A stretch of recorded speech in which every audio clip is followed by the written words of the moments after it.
Hey y'all, I'm back again. I'm here to just talk about never judging for a moment because a lot of people forget that while we're not supposed to judge, we're also not supposed to look down on anyone. And because we're not supposed to look down on people, that means we have to be conscious of the people that look down on us. Most people that look down on us, they don't feel like we're worthy because there was a point in their lives where they felt rejected and they didn't feel worthy. And hurt people, right?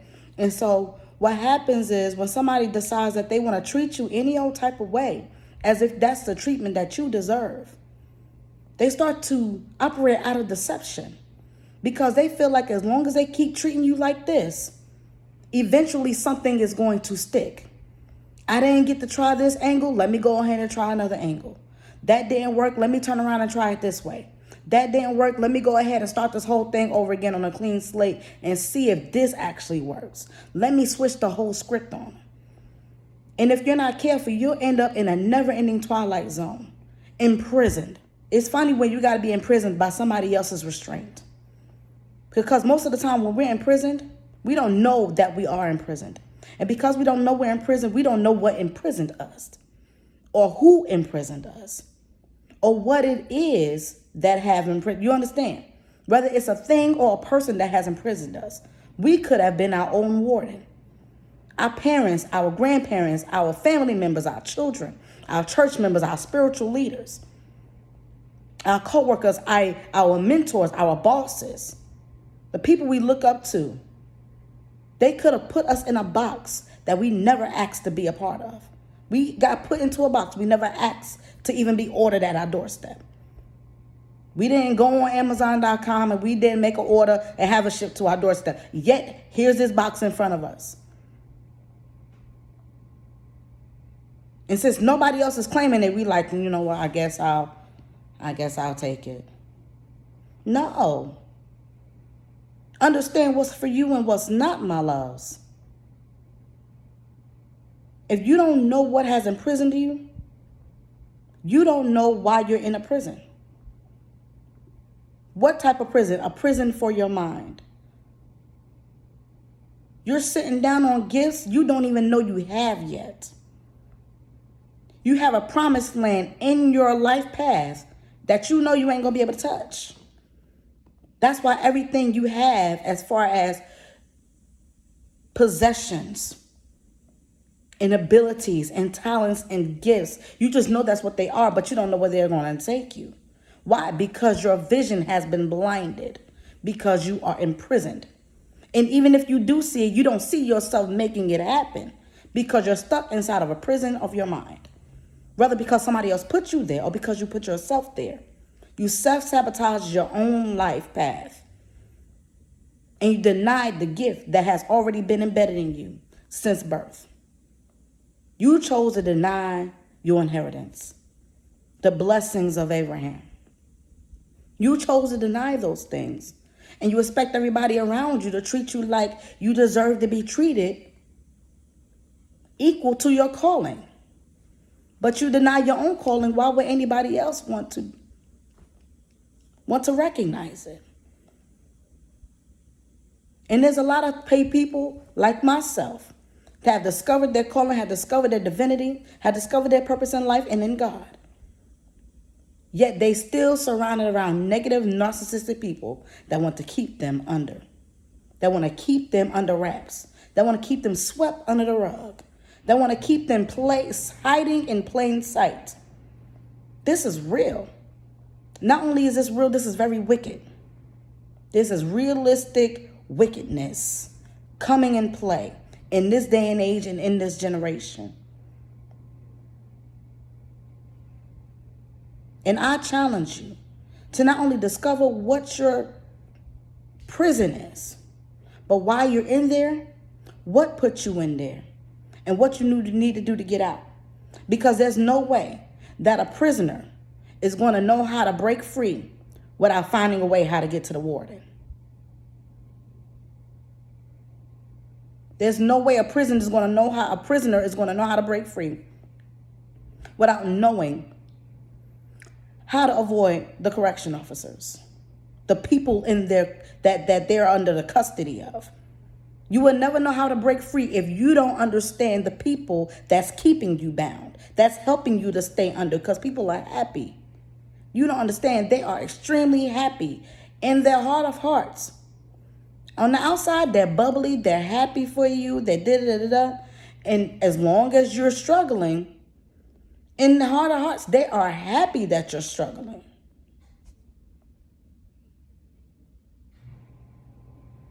Because if that's not the case, then why is it that they get different? They act brand new and turn that energy onto you.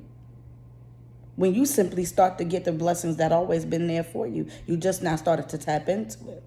Now you're starting to have people fall off a range from you. Now all of a sudden there's a change in language. God done changed the languages. I don't talk like that no more. I don't walk like that no more. I don't do the things I used to do. And if you can't seem to understand that, then I guess we have reached an impasse, my friend. Arrivederci. You're going to have to go on about your business, because I sure going to go on about mine. See, people think just because you're cute with a smile on your face, just because you got a big butt and a smile, they think you're supposed to be dumb as a box of rocks, and you're not supposed to understand any level of opposition that comes against you, no matter how subtle the attempts are.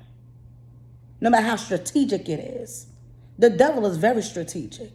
But guess what? God is too. So that means the devil has trained demons to be just as strategic. But guess what? God has also trained his angels to be just as strategic.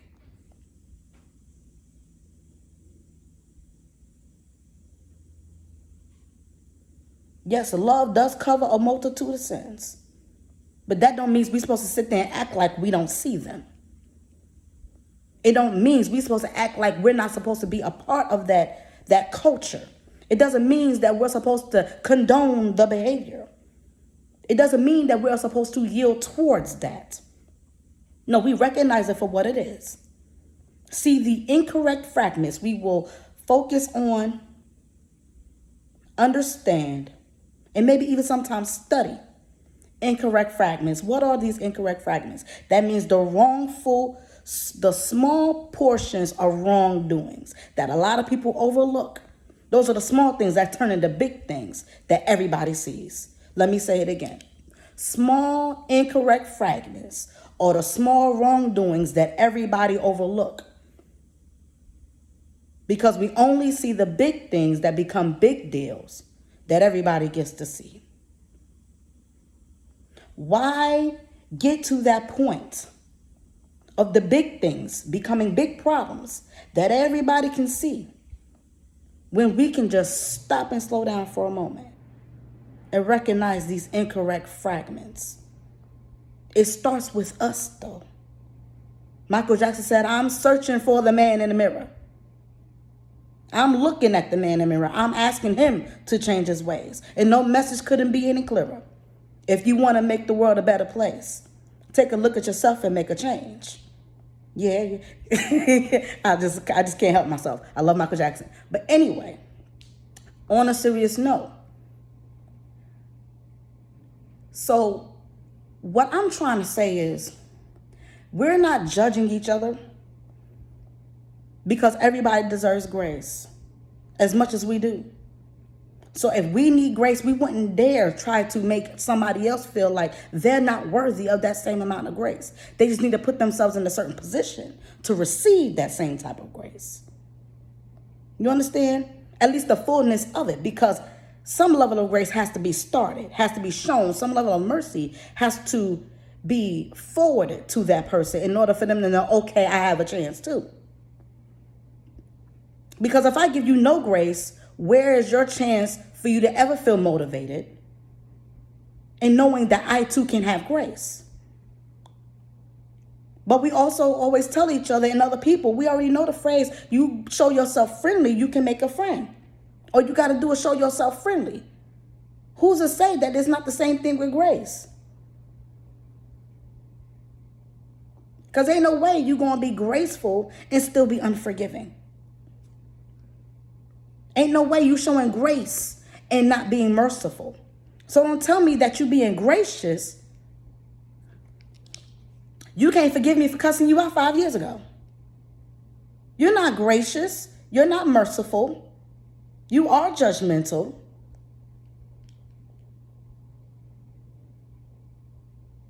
And you don't want anything good coming my way. Because I cussed you out 5 years ago. When you see clearly I'm not the person I was 5 years ago. At what point are you going to let go? Why are you trying to take the callousness of your heart, pull it out and put it into my chest? That's not where my heart belongs. That's not where my heart resides. It's well in tune with the divine. And that's not where the divine resides. So let's just think about these things for just a moment, because we just don't seem to understand. We all have the opportunity to break free. We all have the opportunity to proclaim with our mouths what God has done for us thus far, in spite of what the devil put in our way, what the devil put in front of our faces, the things that he threw on our shoulders, in front of our faces, on our backs, in our lives. Sometimes the devil is looking for you, because he know that if you ever break free from all of these strongholds, all of these yokes, all of these curses, all of these demonic forces, you might break free and be the one to run him out of business.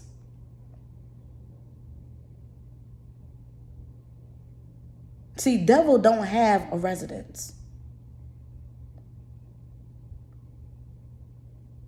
And the devil don't hold on to one particular person. The devil takes up a territory. And he casts out his angels, his demons, in these territories to enforce the laws of that territory Satan has put his hands on. And then that territory starts to succumb under that devil's enforcement, that demon's enforcement.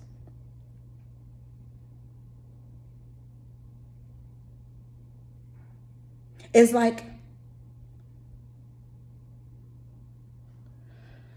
how can I say this, Lord? It's like a teacher in a classroom got 21 kids in the classroom they got to teach.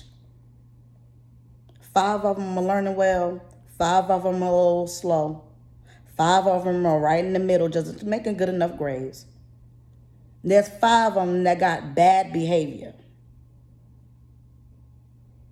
But then there's one.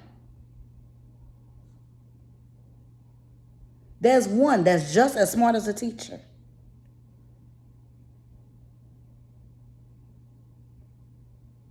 The teacher don't know what to do with them. So what they do, they take them out of the classroom and put them in a more advanced class. Because I can't enforce what you already know.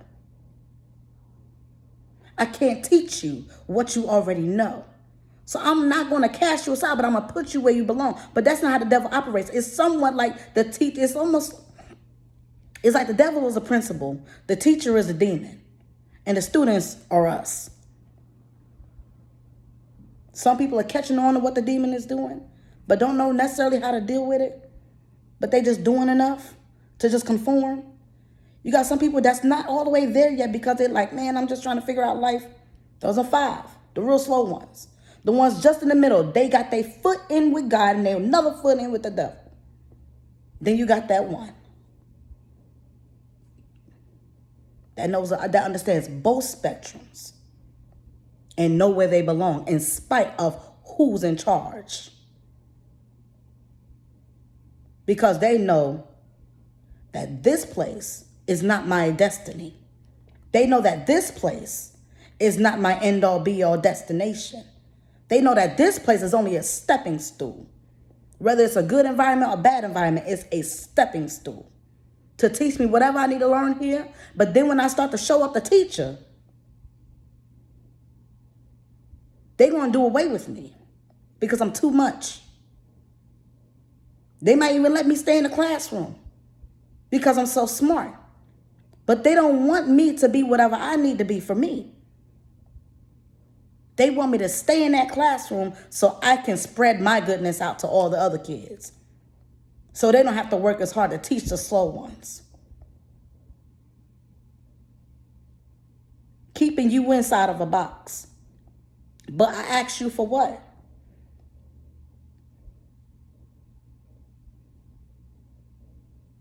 For what? I mean, I could really go on about this, but I'm not going to. I got to get the Bible study soon. But something got to give, y'all. Something has to give, y'all. Something has to give.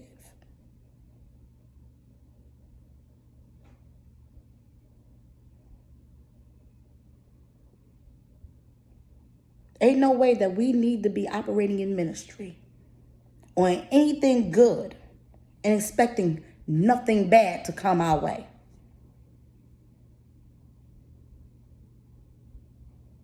In the book of Romans, the apostle Paul said, even when we do good, evil is always present. So we don't do good things so bad things don't come around. We do good things so good things do come around. The bad things going to be everywhere, but the good things ain't going to be. The good things going to know where they ought to be. In spite of what may also be in the number, because they know that there's a greater calling on that thing.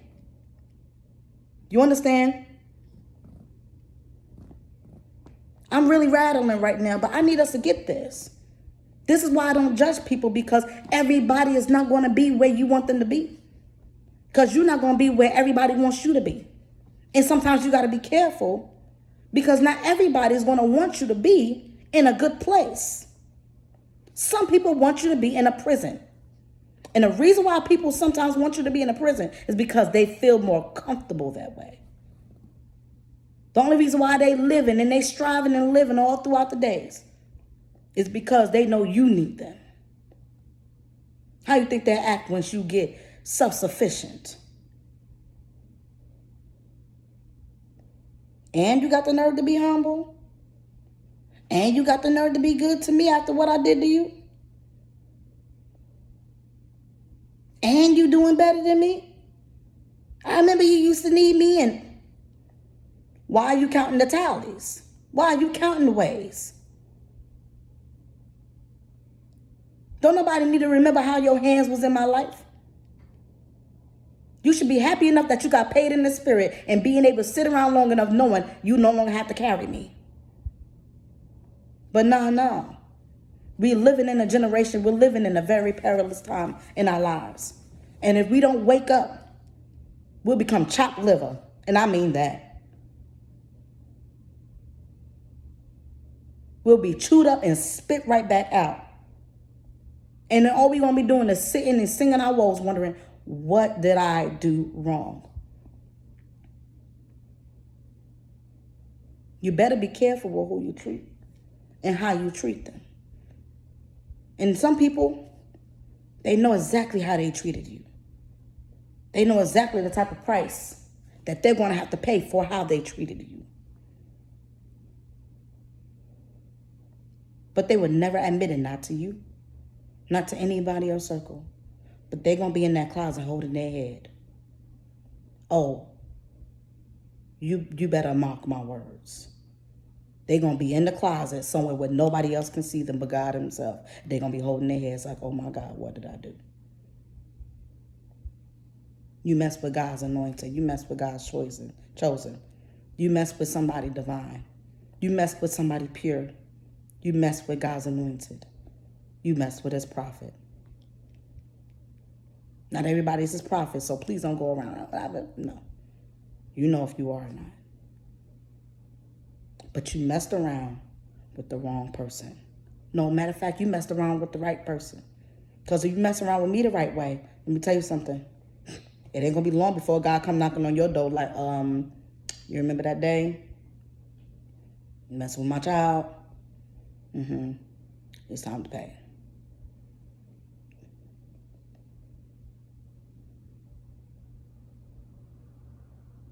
And when it's time to pay, he gonna do it just like he did the man in the Bible. He gonna put an evil spirit on him.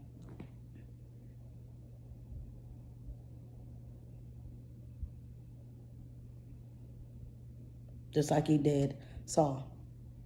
Put an evil spirit on him. Now, I'm not talking about God was evil and his spirit was evil, so he put that spirit on him. No.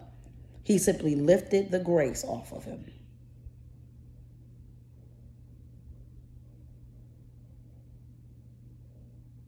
Which made him open to the dark world. It opened him up to dark spirits. It opened him up to demonic forces. He became free game to demons. Because God said, I'm taking my hands off of this. You're doing too much in my name. So now you don't deserve me to be on anything. I don't care how much you put me in stuff. I'm off of it. I ain't on it no more. Now I'm leaving you free game to the dark world. I'm leaving you free game to demonic forces. I'm leaving you free game to strongholds.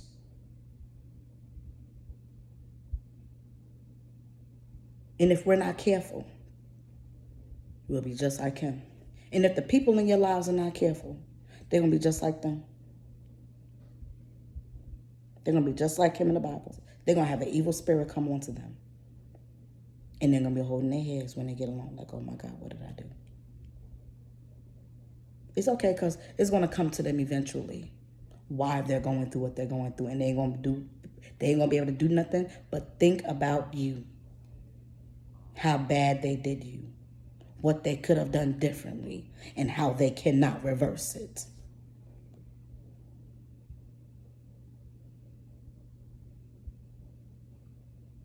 But I ain't going to be your problem. And don't you dare look back to help them. And if you do, you better look good doing it. Let them know I would never need you again. See, you can say a lot more when you're silent than you can with your words. At least you should. Because then where's your prudence? Where's your discretion? Where's your meekness?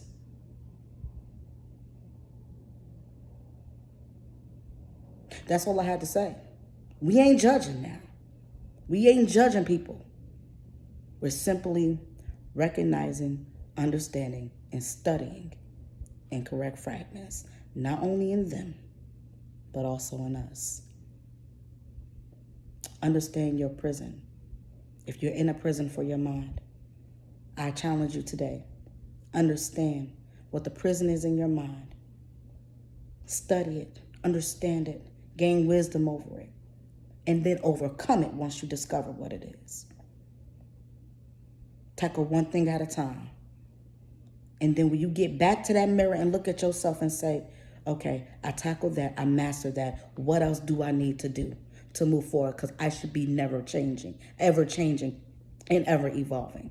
What else do I need to change? You'll be surprised what else you'll find by looking at the windows of your own soul. Looking in the mirror. Stare at yourself in the eyes. And it's just you and God. Stare at yourself in the eyes for just a moment and just ask yourself, what am I doing wrong? Is there anything I could do better? Anything I as much as did or didn't do yesterday that I could have done? Okay, I could have done this. I could have washed the dishes and not made my kids do it. I know I'm tired all the time and da-da-da-da. But I really could have went to bed without doing the dishes. I really could have went to bed and did the dishes before I went to bed. I really could have made my bed up this morning before I went to work. I really could have helped my kids understand what it's like to get their clothes ready for the morning. I really could have cleaned my shoes before I walked out the door.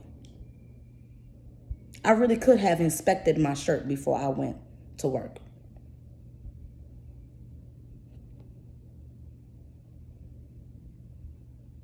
We understand where I'm going with this. So I just want to be able to help us understand something. We're not judging ourselves, or we're not judging other people because we don't want to be judged.